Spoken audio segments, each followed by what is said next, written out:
¿Cómo le va, maestro? ¿Cómo estamos? Buen día, bienvenido. Hola, buenos días, un saludo a todos ustedes allí en estudio y a la audiencia. Un gusto estar en contacto. ¿Qué pasa con FENAPES? Porque están hoy en la discusión en varios ámbitos. Yo contaba en la red, en algunos programas imparciales de comunicación. Está la presidenta de la República, está algún dirigente sindical y están ustedes porque han señalado la preocupación que pueda acontecer en caso que gane la coalición. ¿Hay alguna aclaración puntual de FENAPES? Sí, nosotros vamos a tener dentro de poquitas horas una reunión del Comité Ejecutivo Nacional donde vamos a fijar una postura como federación, sobre todo en torno al documento que presentó la coalición que pretende gobernar el país a partir del 1 de marzo del 2020. Allí hay un montón de elementos que deben ser profundamente discutidos, aclarados, porque esto sería retrotraer el sistema educativo uruguayo 40, 50 años hacia atrás. Y sobre todo lo que nosotros notamos es la entrega absoluta del sistema educativo público a los designios que hacen organismos internacionales del sector privado, como la propia OCDE. Los técnicos de la coalición tienen una pereza intelectual muy grande porque hicieron un recorte y pegue de un informe que la OCDE hizo para buena parte de América Latina, que se llama Revisión de los Recursos Educativos, el financiamiento de la educación, y que tiene un capítulo especial sobre Uruguay, y allí dice básicamente el programa que intenta llevar adelante la coalición encabezada por el doctor Lacalle Pou. Ese es un primer elemento que hay que advertir a la ciudadanía, es decir, a la pereza intelectual de los supuestos técnicos de primera línea que tiene el Partido Nacional, el Partido Colorado, que son los que han venido en los últimos tiempos más planteando estas cuestiones referentes a la educación. Segundo, no tienen un diagnóstico claro sobre cuál es el estado de la educación, salvo decir que está en una emergencia educativa. Creo que hay que preguntarle a la gente dónde está la emergencia. Obviamente que esto no quiere decir que no hayan desafíos importantes para corregir dentro del sistema educativo, lo hemos venido diciendo, se está trabajando, falta mucho todavía por corregir, pero por ejemplo, en tema de edilicio, uno recorre el país y no tenemos las situaciones de edad de los últimos 30, 40 años donde blancos o colorados gobernaron, y esto tampoco quiere decir que se mejoró toda la infraestructura, pero uno puede encontrarse en distintos puntos del territorio nacional con verdaderos polos educativos. Si tenemos un caso al extremo norte del país, caso Rivera, donde tú ingresás a la ciudad de Rivera hoy y encontrás en una escuela inicial y primaria, pasando por un liceo tiempo completo, pasando por una escuela técnica, un instituto de formación docente, una sede de la UDELAR, una sede de la UTEC, todo en el mismo predio. Incluso a eso hay que tener una universidad binacional por los convenios que se hacen con Brasil. Entonces, estas son las cuestiones que a nosotros nos preocupan, cómo a partir de una mentira se construye un conjunto de propuestas en materia educativa. Y lo tercero y más llamativo es esta cuestión de volver a partir del sistema educativo en dos, esta vieja lógica que había impulsado Ernesto Tal y del Liceo Público de Gestión Privada está plasmada en la propuesta, obviamente que dentro del ámbito público, pero que van a funcionar con reglas y lógicas propias del mercado, con reglas y lógicas propias del sector privado, volviendo a partir del sistema educativo como hicieron en los 90. Hay muchos estudiantes de aquella época que recordarán, los que estudiaban en aquellos liceos que no estaban dentro de la reforma que financiaba el Banco Interamericano de Desarrollo, y que algunos de los técnicos que hoy vuelven por sus fueros fueron los mentores de esa propuesta, no recibían ni un paquete de hojas ni una caja de tiza. Bueno, esto está planteado nuevamente arriba de la mesa en esta propuesta, y en cuarto lugar aparecen elementos bastante complejos de digerir, como la extensión, por ejemplo, de los liceos militares, ¿no? En una lógica muy bolsonarista, que es la de militarizar las escuelas secundarias, y eso ya está pasando hoy en Brasil, y bueno, no vamos a negar o a dudar de las relaciones, por ejemplo, de que quien tiene la llave de la coalición, porque esto también hay que tenerlo claro, quien tiene la llave de esa coalición multicolor, no es ni el Partido Nacional ni el Partido Colorado, es nada más y nada menos que un sector claramente identificable con la ultraderecha.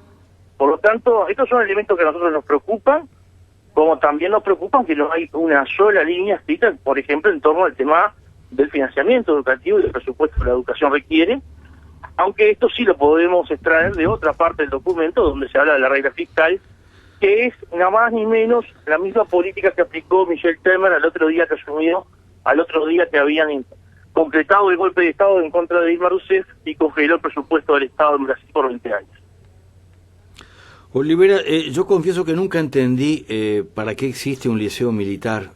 Nunca entendí. Nosotros tampoco, y hemos dicho públicamente, históricamente están en contra, ¿no? Pero sí, está bien, pero te quiero preguntar, ya que ustedes estuvieron viendo bien esta propuesta del frente opositor, ¿cuál es el fundamento que señalan no solo que se mantenga el liceo militar, que de hecho separa a los muchachos ya de saque, sino que se pretenden 2 liceos más militares? ¿Cuál es el fundamento teórico, técnico? ¿Cuál es el beneficio? ¿Qué es lo que dice ese programa?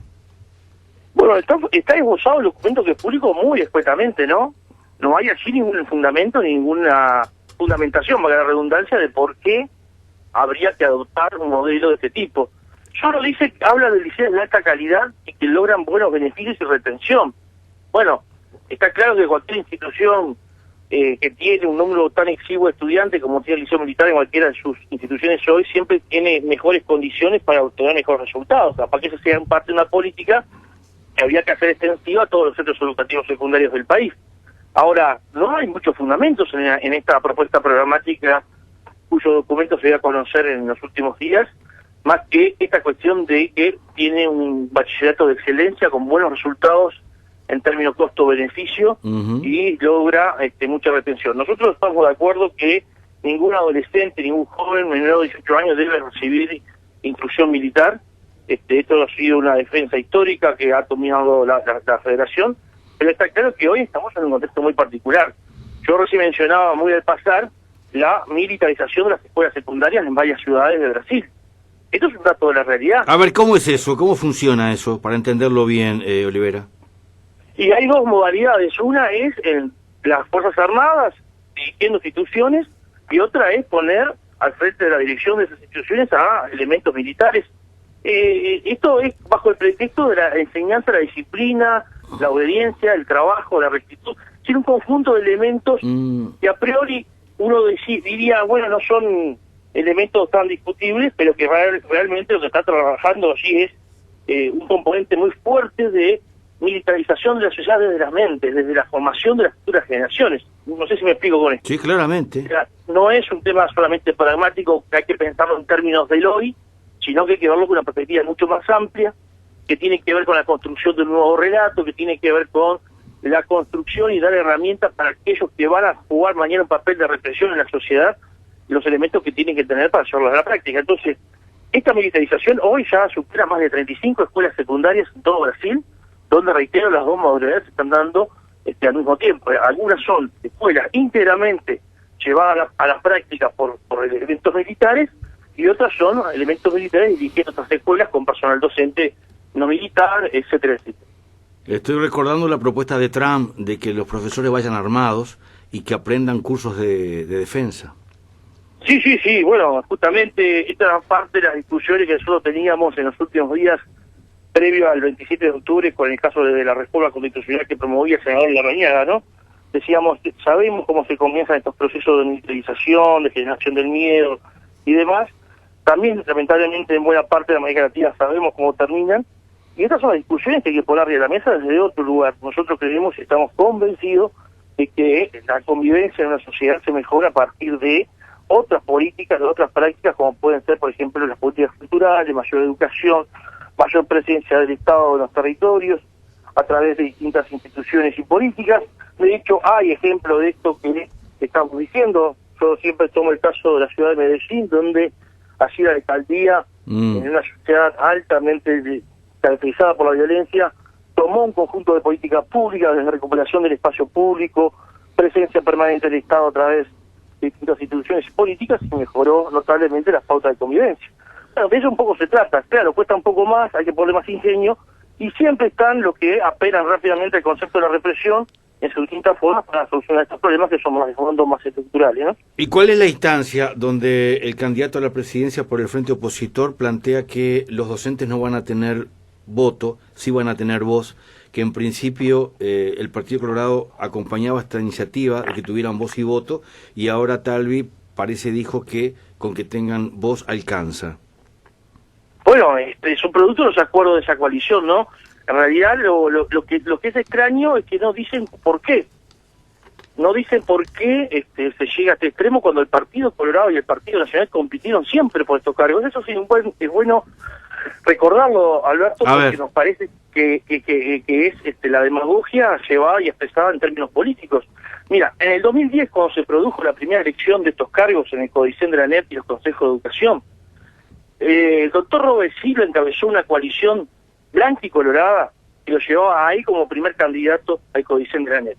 Esas listas compitieron democráticamente en una elección que además es supervisada por la Corte Electoral, con las listas que presentó el PCNT. En esa oportunidad, las listas del PCNT obtuvieron los 2 cargos que estaban en disputa en el Codicen de la ANEP y todos los cargos que estaban en disputa en los consejos de educación. En el 2015, Robert Silva vuelve con la misma fórmula blanca y colorada a presentarse a esa elección y obtiene un lugar. Es de allí donde lo va a buscar Talvi en última instancia, ¿no?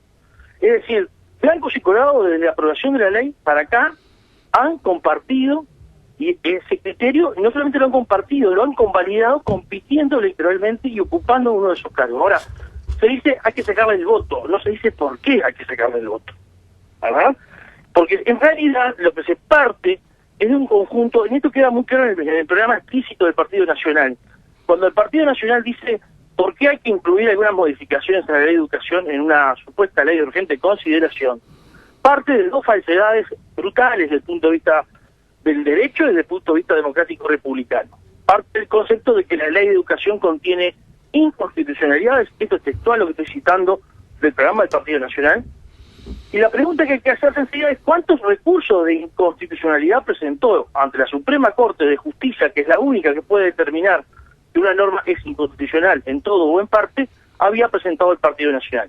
Nunca presentó el Partido Nacional ningún recurso de inconstitucionalidad contra la Ley General de Educación. Y nunca la Suprema Corte de Justicia dictaminó que la norma fuera inconstitucional en alguno de sus artículos o en todos sus artículos. De hecho, los únicos que presentamos un recurso por algunos artículos de esa norma fuimos los sindicatos de educación y la Suprema Corte de Justicia no nos dio la razón. Pero quiero decir con esto, ¿cómo construyen propuestas de política pública? ¿Cómo construyen propuestas electorales a partir de falsedades? Y esto es la ciudadanía, es lo que tiene que tomarse en cuenta, que en definitiva, hoy el argumento que expresan es representamos el sentir ciudadano porque tenemos 54 diputados y 17 senadores. No señor, eso no es lo que votó la ciudadanía. La ciudadanía votó candidatos a presidente, votó candidatos al Parlamento, pero tampoco esa mayoría parlamentaria le da, es un cheque en blanco para que puedan hacer lo que quieran. Por ejemplo, el planteo de transformar al Ministerio de Educación y Cultura en un ente rector de la educación es inconstitucional, porque existe algo que es el artículo 202 de la Constitución de la República, que dice claramente que la educación pública a sus distintos niveles será regida por uno o más consejos. Sin embargo, el Partido Nacional, Partido Colorado, Cabildo Abierto, Partido Independiente, o sea, toda esa gama que compondría esta coalición entienden que con esa mayoría pueden violentar la Constitución de la República. Bueno, ahí tenemos un problema democrático republicano bastante importante que habrá que también debatir. Me quedo pensando cómo lograron las fuerzas más conservadoras dentro de los docentes, dentro del gremio, primero llegar a un cargo, luego llegar a la candidatura a la vicepresidencia y ahora llegar a querer imponer todas estas normas. Y es un producto es un tema que habrá que analizarlo con mayor profundidad, sin dudas. Yo creo que es el producto de la época, es lo que está pasando en esta especie de retorno neoconservador, neofascista, con fuerte impronta neoliberal que hoy predomina en la región. Algunos países lo adoptaron como la salvación al cambio, la opción de cambio, y así les fue. Tenemos al otro lado del río el caso concreto de Argentina. Algunos todavía siguen pensando en este sistema gobernado por estos sectores como una solución a los problemas de la gente, y ahí tenés a Brasil con una situación bastante compleja. Entonces, bueno, ni que hablar de Chile, ¿no? Con lo que se nos vendió durante años como el gran milagro chileno, ¿no? El espejo a imitar. Exacto, ahora ninguno se miraba en ese espejo, ¿no? Ni Talvi, ni la calle Pou. Bueno, allí la calle Pou tiene entre sus asesores a un principal referente actor de todo ese sistema de mercado educativo, como no es el doctor Pablo da Silveira, ¿no? Cuya labor durante años en Chile lo ha hecho uno de los conocedores más claros que tiene el Uruguay hoy en torno al modelo educativo chileno, porque obviamente ha vivido de él, y eso también hay que decirlo. Por lo tanto, yo creo que habrá que analizar con mayor detenimiento algunas de estas cuestiones. También creo que hay una necesidad de ponerle a la mesa en algún momento la discusión de la construcción de otro relato en términos de justicia social, de mayor democracia, mayor libertad. Creo que también esto no hay una referencia clara hoy en nuestra sociedad, por eso la predominancia y la facilidad con que estas posturas, reitero, neoconservadoras, neofascistas, con fuertes apoyos de instituciones religiosas neopentecostales, con una capacidad monopólica sobre los medios de comunicación brutal, encuentran terreno fértil para avanzar en su propuesta. Claro, después hay que desandar todo un camino a costos que son muy grandes para el conjunto de nuestros pueblos. Para quedarnos pensando todo esto, agradezco tu tiempo, José Olivera. No, gracias a ti, como siempre, ha sido un gusto. Un saludo a todos. José Olivera, gente, esta mañana aquí en la 1410, esta mañana aquí en la Rueda de Mariando, integra el Comité Ejecutivo de FENAPES.